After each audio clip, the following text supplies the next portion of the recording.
Avant de procéder à l'étude diachronique du nom du Fils de Dieu, analysons de prime abord la question relative à l'écriture de la Bible. Pour commencer, traçons en luminaire la ligne chronologique telle qu'enseignée dans nos écoles. Bien que anachronique, l'école nous a appris que l'an 0 marque la naissance de Yeshua et le début de l'ère chrétienne. Avant la naissance de Yeshua, les historiens s'accordent pour dire que le début de l'histoire part aux environs de moins 33 000, voire même moins 4 000 ans avant Jésus-Christ.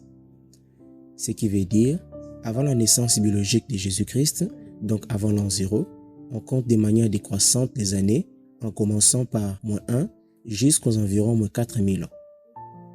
Et à partir de l'an 0 jusqu'à aujourd'hui, c'est 2026 ans, comme on peut déjà très bien le constater. Ça, c'est ce qui est généralement enseigné dans nos écoles. De manière classique, l'histoire commence avec l'apparition de l'écriture. Et la période qui vient juste avant l'apparition de l'écriture est appelée la préhistoire.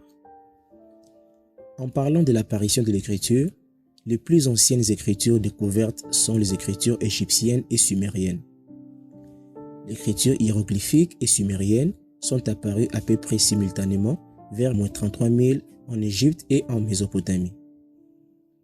L'écriture sumérienne est cunéiforme, c'est-à-dire une écriture dont les tracés ont la forme de coins ou de clous.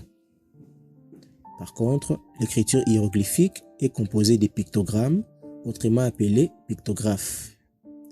Un pictogramme est un dessin, et ces dessins signifient tout simplement ce qu'ils représentent. Alors, dans la suite des temps, l'écriture a ensuite commencé à évoluer vers des dessins plus réduits, c'est-à-dire en des lettres, pour faciliter la rédaction. C'est ce qui a donné en moins 1200 un nouvel alphabet que les scientifiques appellent l'écriture phénicienne.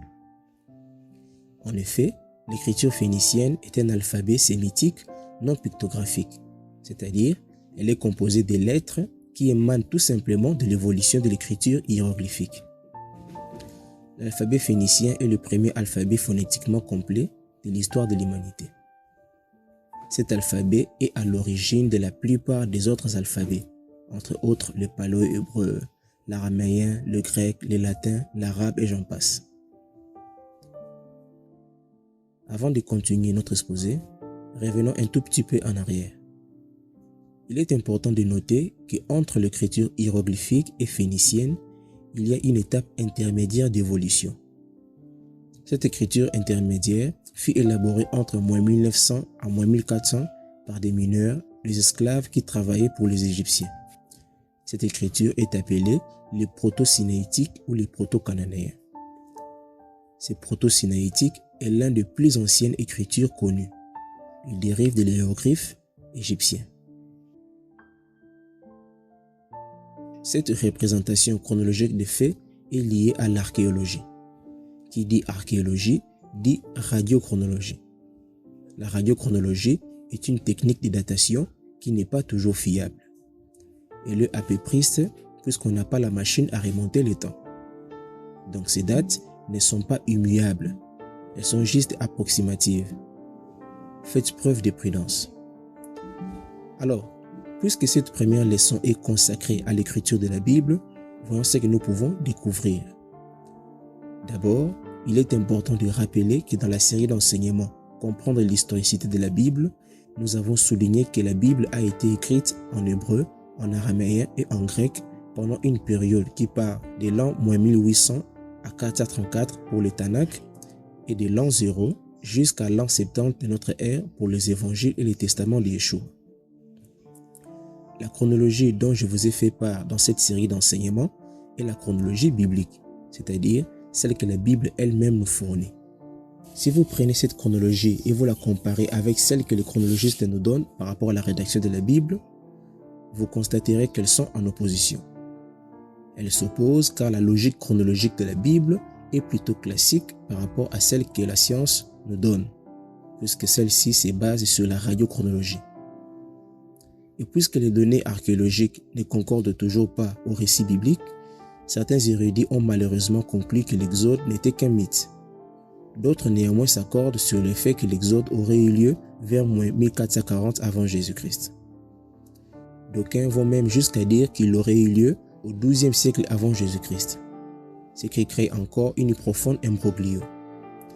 La plupart des philologues répandent aussi de leur côté l'idée selon laquelle la Bible ne serait qu'un plagiat des textes mésopotamiens et même égyptiens qui met en évidence des personnages fictifs ou créés de toutes pièces et dont l'historicité ne peuvent être prouvées.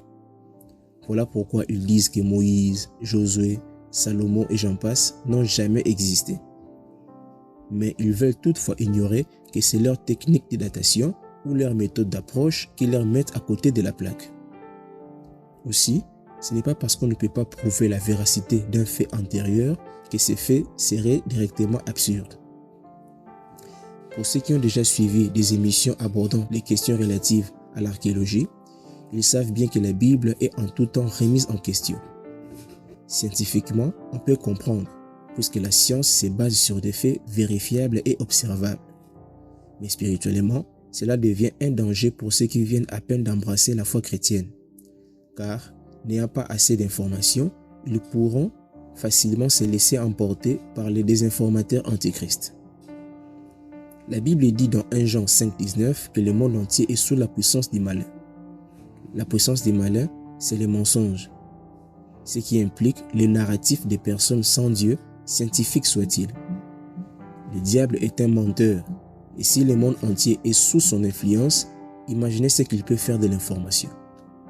Si déjà aujourd'hui, nous avons du mal à connaître la vérité à cause de la désinformation, pensez-vous qu'il nous serait si facile de connaître les vérités qui remontent au temps le plus éloigné à la nôtre si on ne fait pas recours à la vérité?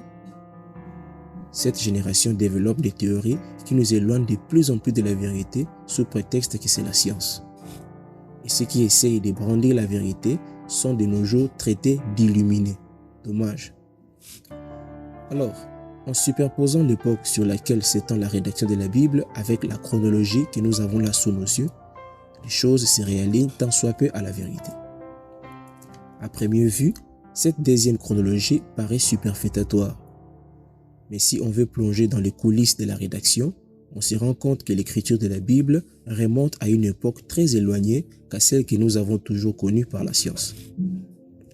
En effet, l'écriture de la Bible part pour sa première phase rédactionnelle de l'écriture proto-sinaïtique, ensuite du paléo-hébreu, puis de l'hébreu carré avant d'être définitivement écrit dans l'écriture grecque. Ce qui est logique vu que la chronologie rédactionnelle de la Bible remonte à ces époques-là si nous voulons aussi considérer l'angle scientifique des faits. Cette information pourrait ahurir certaines personnes, mais c'est la réalité. Avant de continuer mon exposé, je tiens aussi à vous mettre en garde sur le fait qu'il ne faut pas confondre la langue d'avec l'écriture. Une langue précède toujours l'écriture, soulignez-le. Et chaque langue n'a pas toujours une écriture qui lui est propre. La plupart des langues que nous parlons n'a pas un système d'écriture propre. Ainsi, pour mettre par écrit ce qu'on dit dans une quelconque langue, nous avons l'habitude d'emprunter des systèmes d'écriture étrangers. Par exemple, je peux librement parler en lingala, mais pour l'écrire, je dois emprunter un système d'écriture étranger, notamment l'alphabet latin. En effet, en Afrique subsaharienne, nous avons plusieurs langues, mais pour écrire ce que nous avons l'habitude de dire dans nos différentes langues maternelles, nous empruntons généralement l'alphabet latin. Mettez une pause et réfléchissez sur ça. Certes, en Afrique subsaharienne, nous avons des pays qui ont inventé leur propre système d'écriture, entre autres l'Éthiopie, la Guinée, le Cameroun et j'en passe. Mais pour le reste de l'Afrique noire, nous avons, si je ne m'abuse, l'habitude d'emprunter un système d'écriture étranger pour écrire nos pensées exprimées dans nos langues maternelles. Ce qui revient à dire, emprunter auprès des autres leur système d'écriture pour mettre par écrit nos pensées ne veut pas dire que nos langues perdront automatiquement leur sens en oral. Certes, l'usage continu d'un alphabet étranger pourrait commencer à apporter des nuances mineures avec le temps. Toutefois, ça reste quand même le lingala, le bassa, le haoussa, le bambara, même si on emprunte un autre système d'écriture pour l'écrire. C'est aussi pour cela que nous continuons à parler dans nos langues maternelles tout en continuant à emprunter l'écriture des colons, en l'occurrence l'alphabet latin pour la rédaction. À part les Africains, il y a aussi des peuples qui, au-delà d'avoir leur langue, ont aussi inventé leur propre système d'écriture.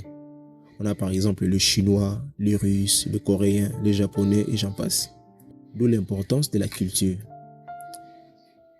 Alors, dans le contexte de cette première leçon, et puisque nous parlons de l'écriture de la Bible, il est important de souligner que les langues de la Bible sont l'hébreu, l'araméen et le grec.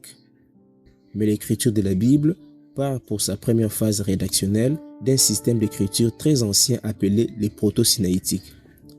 L'écriture a ensuite évolué vers les paléo-hébreux, vers l'hébreu carré, puis vers les grecs pour les évangiles et les testaments de Yeshua, appelés généralement à tort Nouveau Testament. Vous me poserez peut-être la question de savoir si ces conclusions nous viennent d'où, puisque la plupart des érudits disent que la Bible aurait été écrite aux environs du Xe siècle avant Jésus-Christ. Le plus radical disent même que c'est vers le 6e siècle avant Jésus-Christ, après le retour de l'exil. Nous reviendrons sur ça dans la leçon 2 de cette série d'enseignements. Alors, comme nous l'avions déjà vu, ces proto-sinaïtiques, appelés aussi proto-cananéens, furent élaborés par les mineurs, les esclaves qui travaillaient pour les Égyptiens.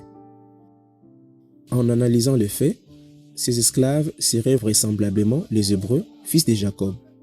Car si la Bible place la sortie des enfants d'Israël du pays d'Égypte en moins 1800 avant Jésus-Christ, date au cours de laquelle fut élaborée cette écriture, on pourrait déduire qu'ils en sont les auteurs.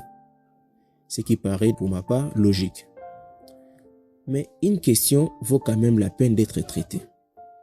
Si cette écriture fut élaborée et empruntée par les Israélites pour écrire les premières pages de la Bible, à savoir la Torah, qu'en est-il du 10 commandements écrits du doigt de Dieu sur la montagne de Sinaï dans Exode 31, 18?